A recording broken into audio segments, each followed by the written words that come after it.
Hello friends, I am Mankit. स्वागत है आपका अपने YouTube channel Mankit 72 a way to success पर। फ्रेंड्स, जैसा कि आप सभी जानते हैं, कोई भी नई अपडेट आती है मैं आपको जानकारी जरूर देता हूं। और आज की जो अपडेट है वो है related to Haryana group D cut off. Okay, expected cut off क्या रह सकती है, मैंने आपको पहले इन्फॉर्म भी कर दिया था और इसके रिगार्डिंग वीडियो भी बनाई थी कि ग्रुप सी की जो हियरिंग है, ग्रुप सी एग्जाम्स की, उसका बहुत बड़ा इफेक्ट पड़ने वाला है। ओके, और जहाँ तक अब उम्मीद लग रही है कि ग्रुप सी की भर्ती से पहले डी की ही पूरी होगी, तो उसकी वजह से कट ऑफ पर क्या इफेक्ट है वो मैं आपको बता देता हूँ। पिछली बार मैंने आपको कट ऑफ बताई थी तो दोनों के साथ बताई थी कि अगर ग्रुप सी भर्ती पहले होती है तो क्या इफेक्ट होगा, और ग्रुप डी पहले कंप्लीट की जाती है तो क्या कट ऑफ रहने वाली है। ठीक है, तो आज मैं आपको जानकारी देने वाला हूँ कि ग्रुप सी की हियरिंग हो चुकी, उसके बाद अब कट ऑफ पर क्या इफेक्ट पड़ेगा क्या नहीं, और क्या नॉर्मलाइज्ड स्कोर रहेगा आपका, किस शिफ्ट में कितने अंक बढ़ सकते हैं। ठीक है, और नॉर्मलाइजेशन किस हिसाब से होगी, सेफ स्कोर क्या है आपका, कितना स्कोर होने पर आपका सिलेक्शन कंफर्म है। ओके, जो मेरी तरफ से एक्सपेक्टेड है। और अगर 4 गुना को बुलाया गया तो कितनी कट ऑफ रहेगी, और अगर नॉर्मल रहा तो कितनी कट ऑफ रहने वाली है। ठीक है, मतलब डायरेक्ट डीवी करवाए तो जहाँ तक उम्मीद है डायरेक्ट डीवी करवाएंगे डिपार्टमेंट वाइज। तो अभी चलिए स्टार्ट करते हैं। अगर चैनल पर नए हो भाई, चैनल को सब्सक्राइब कर लेना, वीडियो को लाइक व शेयर कर देना। और साथ में अगर आप अपने डिस्ट्रिक्ट से जुड़ी जानकारी चाहते हो, जैसे कॉन्ट्रैक्ट बेस पर भी और भी वैकेंसीज निकली हुई है, इससे पहले वाली वीडियो मैंने बनाई थी, आई बटन में मिल जाएगी। ठीक है, हर एक गांव में वैकेंसी निकली हुई है, एक एक वैकेंसी है सभी में CPLO की। तो उससे रिलेटेड जानकारी के लिए आप इसी के कमेंट सेक्शन में आपके गाँव का नाम, आपके डिस्ट्रिक्ट और आपकी क्वालिफिकेशन बता देना भाई। आपका डिस्ट्रिक्ट और आपकी क्वालिफिकेशन मैं आपको इन्फॉर्मेशन दे दूँगा। ठीक है, तो चलिए स्टार्ट करते हैं। और आप लोगों को एक और काम करना है भाई, आपका जो स्कोर है अभी वो ज़रूर बता देना मुझे। ठीक है, एग्ज़ाम डेट और शिफ्ट के साथ मैं आपको बता दूंगा कि आपका चांसेज है या नहीं, आपको किसी और एग्ज़ाम के लिए तैयारी कर लेनी चाहिए या नहीं। ओके, तो ये सारी जानकारी मैं आपको इस वीडियो में दूंगा। चैनल पर नए हो सब्सक्राइब कर लेना। देखिए, हमेशा मैं आपको बताता हूँ कि कट ऑफ हमेशा, देखिए अब 2 तरह की कट ऑफ की ज़रूरत ही नहीं है। सबसे ज़्यादा डिपेंड करती है अटेंडेंस पर, एग्ज़ाम लेवल पर, कितने अंक बढ़ेंगे, रिजल्ट कब और क्यों, ये सारी जानकारी आपको अब मिलने वाली है। ओके, अटेंडेंस आपको पता है अप्रोक्सीमेट 62% रही है। मैंने लास्ट टाइम आपको ऑफिशियल नोटिस भी दिखा दिया था NTA की तरफ से जो आया था। अप्रोक्सीमेट 62% है। 8 लाख के आसपास कैंडिडेट टोटल है। टोटल कैंडिडेट्स कितने, तो देखिए 8,51,000 टोटल कैंडिडेट्स है जिन्होंने एग्ज़ाम दिया है 21 और 22 अक्टूबर में। टोटल मैंने आपको बताया था 62.59%, ये रही भाई 61.89% रही है, जिसको मैंने आपको 62% कहा था। और ये शिफ्ट वाइज सारा डाटा है सभी स्टूडेंट्स का। ओके, मैंने आपको उस दिन बता भी दी थी सारी चीज़ें। अब देखिए 1 बाय 1 सारी चीज़ें बता रहा हूँ। शॉर्ट में भाई सीधा उठाया और वो बता दिया क्या एक्सपेक्टेड है क्या नहीं, भाई कम से कम लॉजिक तो पता उसके पीछे। अब देखिए मैं आपको बताता हूँ नॉर्मलाइजेशन कैसे होगी। इनमें से किसी एक शिफ्ट को बेस माना जाएगा और मैक्सिमम चांसेस होते हैं फर्स्ट को माना जाता है। फर्स्ट, सेकंड, थर्ड और फोर्थ। फर्स्ट शिफ्ट को जैसे बेस मान लिया, उसके बेस पर बाकी शिफ्टों में क्या कुछ रहेगा, ठीक है, उसी को बेस मानकर नॉर्मलाइज स्कोर मिलता है। अब देखिए मैंने यहाँ ईजी टू टफ शिफ्ट लिख रखा है भाई, ईजी से टफ शिफ्ट है। ठीक है कौन कौन सी है, 21 की मॉर्निंग और 22 की इवनिंग। ठीक है, और 22 की इवनिंग तो यहाँ पर देखिए थोड़ी सी ये मानकर चलिए, इसको चेंज कर सकते हैं हम। 22 की इवनिंग सबसे ईजी में रहेगी। 22 की इवनिंग सबसे ईजी में रहेगी क्योंकि इनको मैक्सिमम क्वेश्चंस का पता चल चुका था। ठीक है, अब कुछ साथी कहेंगे सर आपने गलत किया ये क्या, नहीं भाई पहले आएगी यहाँ 22 की इवनिंग, फिर 21 मॉर्निंग, फिर 22 की मॉर्निंग और 21 की इवनिंग। समझ में आ गया ये सारी चीज़ें। अब मैं यहाँ पर अगर बात करूँ तो अगर इसमें से है ना 21 की मॉर्निंग को बताऊँगा कि नॉर्मलाइजेशन कैसे होगी। अगर 21 की मॉर्निंग को हम बेस मानकर चलें, ठीक है, हमने बेस मान लिया और मान लिया कि 70 मार्क्स अगर इसमें आ रहे हैं, अगर इसमें 70 मार्क्स आ रहे हैं तो क्या होगा 22 की मॉर्निंग और 21 की इवनिंग दोनों में कितने होंगे, 71, मतलब इंक्रीज हो जाएंगे। अगर आपका 70 स्कोर है ना इसमें तो 71 हो जाएगा। ओके, अगर इसको हम बेस माने 21 की मॉर्निंग को तो कितना हो जाएगा आपका 70 से 71, और 22 की इवनिंग जो है वो ईजी थी। अगर इसमें आपने 70 स्कोर किया है ना, देखिए 70 स्कोर किया आपने इसमें तो आपका स्कोर हो जाएगा 69 या फिर 69 पॉइंट समथिंग। मतलब ये सिर्फ लॉजिकली बताने के लिए है, आपको बताने के लिए है। उसके बाद वहाँ पर जो चलेगा वो अलग चीज़ है, लेकिन सिर्फ ये बताकर कि अगर चारों में 70-70 स्कोर है तो आपका 22 मॉर्निंग और 21 की इवनिंग में आपका 70 से 71 हो जाएगा। 21 बेस है उसका ऐसे कैसे रहेगा, 22 की इवनिंग में आपका स्कोर हो जाएगा 69। ठीक है, हो सकता है 21 की मॉर्निंग और 22 की इवनिंग में थोड़ा बहुत चेंजेस भी हो जाए, वो एक अलग चीज़ है, लेकिन 22 की मॉर्निंग और 21 की इवनिंग तो सेम रहेगी भाई। ओके, तो वो तो बाकी लगता ही है सभी को कि मेरी शिफ्ट आसान थी, मेरी शिफ्ट मुश्किल थी, लेकिन ये अभी तक का जो पता चला है उसके अकॉर्डिंग बता रहा हूँ कि ये 2 शिफ्ट टफ थी और ये जो 2 थी ये आसान थी, जिनमें से 22 की इवनिंग को ईजी इसलिए माना जा रहा है, रीज़न भी बता रहा हूँ इसलिए माना जा रहा है, सभी को ये लग रहा है कि उनको क्वेश्चंस का पता था। ओके, मैंने उसके पीछे ये बताया है कि लॉजिक क्या है।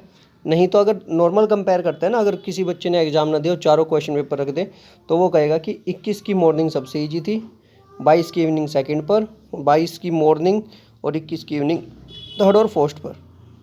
अगर टफ की बात करें थर्ड और फोर्थ पर, अब समझ में आ गई सारी चीज़ें। लेकिन अगर स्टूडेंट्स की जिन्होंने एग्ज़ाम दिया उनकी बात करें तो 22 वालों को उनको लग रहा है कि एग्ज़ाम का पता चल चुका था ऑलरेडी, तो इसलिए 22 की इवनिंग को सबसे ईजी माना जा रहा है। अब नेक्स्ट पर चले, बेनिफिट आपको पता चल गया किसको होगा किसको नहीं, मैं अपने अकॉर्डिंग बता रहा हूँ। अब भाई आपको एक चीज़ बताता हूँ, जो एग्री करे वो बता देना। अगर बात करते हैं ना मार्क्स की, तो 15 में से ना जो कॉमन मार्क्स आ रहे हैं सभी के, मैथ्स में 12 से 13 मार्क्स आ रहे हैं, मानते ये चीज़। रीजनिंग में ऑन एन एवरेज बता रहा हूँ, रीजनिंग में 8 मार्क्स उनके हैं जो पढ़ते हैं, मतलब जो पढ़ते हैं उनके इतने मार्क्स तो आराम से मिलेंगे। मैथ में 12 है, रीजनिंग में 8, ठीक है, इंग्लिश में 7, हिंदी में 6 या 7। इसमें ऐसा हो सकता है किसी के मैथ के में 15 के 15 हो, रीजनिंग में 10 के 10 हो और इंग्लिश और हिंदी में कम आ जाए। मतलब ओवरऑल है ना, बात वहीं चली जाएगी, ओवरऑल बात वहीं चली जाएगी 34 35। तो देखिए जैसा कि मैंने बताया मैथ्स में 15 में से 12 और 13 सेम एवरेज यही रह रही है, जो पढ़ने वाले हैं उनकी 8 या 9, हो सकता है एक दो क्वेश्चन रॉन्ग हो जाए। इंग्लिश में 7 मार्क्स, हिंदी में 7 मार्क्स, ठीक है। हरियाणा जीके के अंदर जो पढ़ने वाले भी है ना उनके भी 20 के आसपास नंबर बन रहे हैं। मतलब 20 तो मैंने ज़्यादा बोल दिए, 18 भी कह सकते हो आप लोग, 18 भी कह सकते हो। ओके, कुछ ऐसे भी होंगे जिनके हरियाणा जीके में ज़्यादा बन रहे हैं, लेकिन भाई मैं आपको वो बता रहा हूँ जो ऑन एन एवरेज है, पढ़ने वालों की एवरेज बता रहा हूँ। और वो भी जीके में, भाई जीके में सभी के 9 या 10 मार्क्स आ रहे हैं। साइंस में 10 मार्क्स, 10 मैंने इसलिए रखे हैं क्योंकि बाकी सब्जेक्ट में ना ऐसे हो जाता है किसी के यहाँ 15 में से 15 आ गए, यहाँ 10 में से 10 आ गए, वो इंग्लिश में रह गया भाई, इंग्लिश में 5 नंबर आ गए, हिंदी में 6 नंबर आ गए, या फिर हो सकता है हिंदी में 8 आ जाए। ठीक है, तो ये मैंने एक एवरेज बता दिया आपको, ठीक है। और एवरेज यहाँ लिख भी देता हूँ, अपना मैच कर लेना आपका इतना स्कोर बन रहा है या नहीं। 12 8 7 7 20, जीके में 10, साइंस में 10। अब इनमें से दोनों को मिलाकर 20 बन रहे हैं, चाहे आपके साइंस के अकेले, साइंस के और जीके के मिलाकर कैसे भी हो, किसी में 12 आ गए, दूसरे में 8 आ गए, किसी में, मतलब जैसे भी है। ओवरऑल 74 है जो ये स्कोर निकल रहा है। 74 जब हम इसको 0.95 से मल्टीप्लाई करते हैं ना 95 से, तो 70.3 आ रहा है, 70.3। मतलब ये तो वो मार्क्स है जो कि बिल्कुल सही से जो कंटिन्यू तैयारी कर रहा है ना, ठीक है, और उनके आ सकते हैं, ये आ सकते हैं तब है मार्क्स। और ये जनरल कैटेगरी के लिए है, ये जनरल कैटेगरी के लिए है, मैं आपको अभी से बता देता हूँ।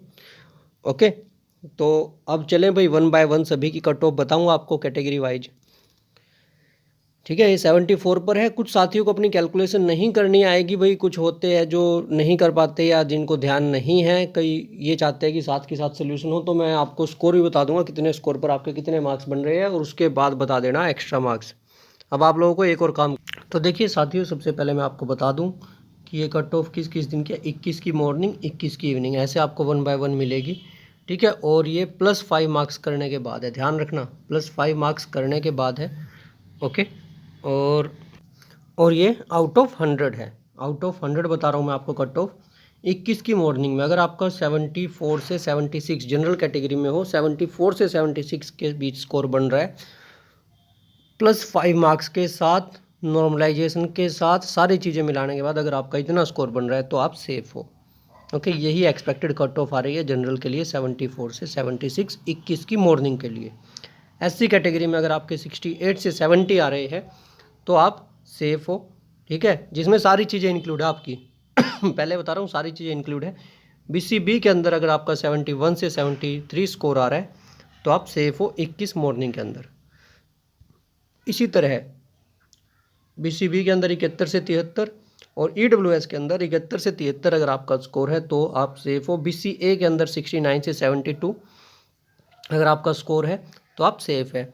देखिए सभी साथी इस बार सोच रहे होंगे कि नॉर्मल जनरल अगर हम यहाँ से देखें, जनरल की 74, बीसीए की 69, तो 5 मार्क्स का डिफरेंस ही क्यों आ रहा है? क्योंकि भाई अब के समय में क्या हो गया है कि स्कोर एक एक नंबर पर देखना कितने आपको एप्लीकेंट्स मिलेंगे, तो इस बार लगभग 5 से 6 अंक का ही डिफरेंस रहने वाला है मैक्सिमम जनरल और बीसीए के बीच में ठीक है। अब कुछ साथी कमेंट भी करेंगे सर पहले तो 7-8 नंबर का डिफरेंस है, नहीं भाई 5 के आसपास ही डिफरेंस रहेगा, कम बेशक हो जाए, ज़्यादा नहीं होने वाला। एक्स सर्विसमैन के भाई इस बार ऑल क्वालिफाइड, ईएसपी के भी ऑल क्वालिफाइड और पीडब्ल्यूडी के भी ऑल क्वालिफाइड रहने वाले हैं, और अगर डीईएसएम में है तो 65 प्लस। देखिए इस बार ये क्यों है, क्योंकि इस बार है ना 10th से नीचे वालों को ही बैठने दिया गया था एग्ज़ाम में सब्सक्राइबर के लिए पीडब्ल्यूडी में। अब 21 इवनिंग की अगर हम बात करते हैं तो 21 इवनिंग में 73 से 75 जिसका स्कोर बन रहा है, ठीक है, एक नंबर कम क्यों किया है आपको पता चल गया हो नॉर्मलाइजेशन। अभी तो वो भी क्वेश्चन आएंगे जिनका आप देखना स्कोर मिलेगा भाई, काफ़ी शिफ्ट है जिनमें स्कोर मिलेगा। अगर आप चाहो तो मैं आपको बता सकता हूँ किस शिफ्ट में कितने, कमेंट कर देना मैं आपको बता दूंगा।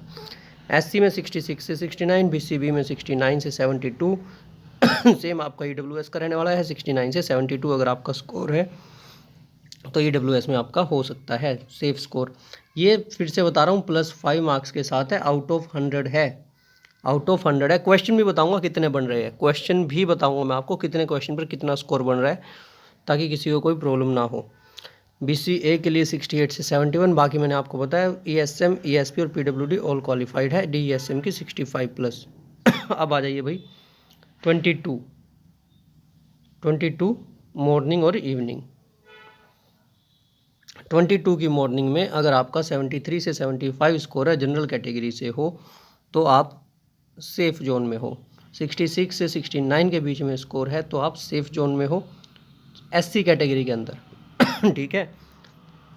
और बीसीबी के अंदर 69 से 72 आप सेफ जोन में हो, और 69 से 72 आप सेफ जोन में हो ईडब्ल्यूएस में। 68 से 71 बीसीए कैटेगरी के लिए, ओके, बाकी ऑल क्वालिफाइड। अब इसी तरह 22 की इवनिंग में अगर आपका स्कोर बन रहा है 76 से 78, अब सोच रहे होंगे सर यहाँ इतना स्कोर क्यों? यहाँ इतना इसलिए भाई क्योंकि ये सबसे आसान शिफ्ट है, मतलब अगर देखा जाए तो इनको क्वेश्चंस का पता था, ओके, मतलब इनको 4 से 5 क्वेश्चन का एडवांटेज मिल रहा है। क्वेश्चन भी बता दूंगा, अगर आप लोग ये कहोगे ना कि 22 की इवनिंग को इतना आसान क्यों बोला आपने, भाई मैं आपको क्वेश्चन भी बता सकता हूँ कौन से क्वेश्चन ऐसे है, मैं आपको 8 to 10 क्वेश्चन बता दूंगा ऐसे के ऐसे डिट्टो जो इसमें आए थे, ठीक है। मैथ्स के क्वेश्चन देख लेना आप, डिट्टो वही पैटर्न आया है। साइंस के देख लेना, ओके, साइंस में डिजीज़ का था, सेल का था, वो क्वेश्चन डिट्टो ऐसे के ऐसे आ रहे हैं तो 8 से 10 क्वेश्चंस का डिफरेंस आ रहा था भाई, लेकिन मैंने यहाँ पर 76 से 78 इसीलिए बोला है, ठीक है, मतलब इनको बेनिफिट हो रहा था।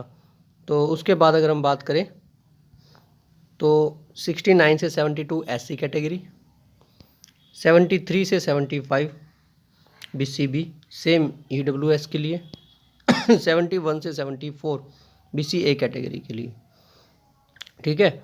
अब डीएसएम का मैंने पहले ही बता दिया था आपको 65 प्लस, और बाकी सभी के ऑल स्टूडेंट्स क्वालिफाई हो सकते हैं अब उसके बाद बात करते हैं हम कितने स्कोर पर कितने अंक बन रहे हैं, वो भी दिखा देता हूँ। तो यहाँ से आप देख सकते हैं 70 अगर आपके क्वेश्चन राइट है तो 66.50 बन रहे हैं, प्लस में जिसके 5 एक्स्ट्रा है भाई 5 ऐड कर लेना, पता चल जाएगा आपको।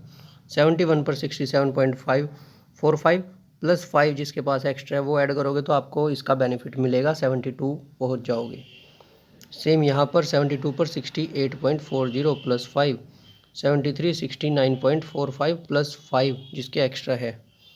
तो यहाँ देखिए 70 कहाँ जाकर बन रहे हैं, 74 पर, जिसके प्लस 5 है भाई वो सीधा 75 पर चला गया। तो यहाँ जिसके पास एक्स्ट्रा मार्क्स है या तो वो सबसे ज़्यादा बेनिफिट होने वाला है प्लस 5 मार्क्स का। बिल्कुल क्लियर कट बता रहा हूँ, जिसको ये लगता है ना कि हाँ ऐसे ही बोल रहे हैं, नहीं मैं आपको सीधा बता रहा हूँ, जिसके पास 5 मार्क्स है उसको सीधा सा फ़ायदा है। अगर उसके 75 क्वेश्चन ठीक है तो वो लिस्ट के अंदर आएगा, क्योंकि प्लस 5 यहाँ से हो गए। ठीक है, यहाँ कितनी है मैक्सिमम कट ऑफ कितनी चल जाएगी सारी मैंने आपको बता दी है। ठीक है, और देखिए अगर जिसके पास एक्स्ट्रा मार्क्स नहीं है भाई उसको यहाँ स्कोर करना पड़ेगा। ये जो है ना 77 से 80 मतलब इतने क्वेश्चन राइट करने पड़ेंगे, तब जाकर वो स्कोर बनेगा 73.15, 74.10, 75.05 या फिर 80 पर 76। तो आई थिंक सारी चीज़ें आपको पता चल चुकी है। मैं आपको फिर से बता रहा हूँ, कमेंट सेक्शन में आप अपना स्कोर ओके जो अभी तक आपको पता चला है, साथ में प्लस 5 है या नहीं, category, exam date and shift, ये सारी चीज़ें मुझे बता सकते हैं। ठीक है, और भाई आप लोग चाहें तो इसका स्क्रीनशॉट ले सकते हैं। इसमें कम नहीं हो सकते किसी भी तरह अंक, मैं आपको बता देता हूँ, अंक कम होने की कोई गुंजाइश नहीं है। इंक्रीज हो सकता है भाई +1 +1 इंक्रीज हो सकता है, कम होने के चांसेस नहीं है इसमें से जो मैंने आपको कट ऑफ बता दी है। चाहे इसको आप अभी देखो बाद में देखो, यहाँ मैंने लिख रखा है +1 इंक्रीज हो सकता है, इससे कम होने के चांस कोई भी नहीं है अगर ग्रुप डी का डायरेक्ट आपका आता है। देखिए एक और चीज़ बता दूँ, एक चीज़ रह गई कि अगर डायरेक्ट रिजल्ट आता है ना, ठीक है, तो 5 मार्क्स वाले भाई गड़बड़ होगी ही होगी। और अगर आप बुलाया जाता है 4 गुना को, तो फिर अपना ये लगा लेना कि इससे 2 नंबर कम पर आपकी जो है बुलाया जाएगा एप्लीकेंट्स को, इनसे 2 नंबर कम पर बुला लिया जाएगा डीवी के लिए। ठीक है, क्योंकि 2 नंबर कम में ही बहुत आ जाएंगे एप्लीकेंट्स अंदर। और अगर सेम पर किया गया तो भाई बाद में बहुत सारे 5 नंबर फ्रॉड वाले मिलेंगे ही मिलेंगे। तो वो तो आपको आइडिया आ चुका होगा अब तक। ठीक है, और जहाँ तक उम्मीद है ये सिर्फ शॉर्ट लिस्ट कर देंगे और उन्हीं का क्या होगा, डिपार्टमेंटल होगा सारा काम। देखते हैं बाकी क्या कुछ रहता है। आपको ये कट ऑफ कैसी लगे कमेंट सेक्शन में बताएं। आपके जो भी व्यू है कमेंट सेक्शन में आप भी बता सकते हैं। मिलते हैं नेक्स्ट वीडियो में ओके नई अपडेट के साथ। तब तक के लिए धन्यवाद, आपका दिन शुभ रहे। यूट्यूब चैनल मंकित72, टेलीग्राम मंकित72, वीडियो को लाइक व शेयर करें, बेल आइकन भी प्रेस करें, और इंस्टाग्राम आईडी मंकित72। Have a good day.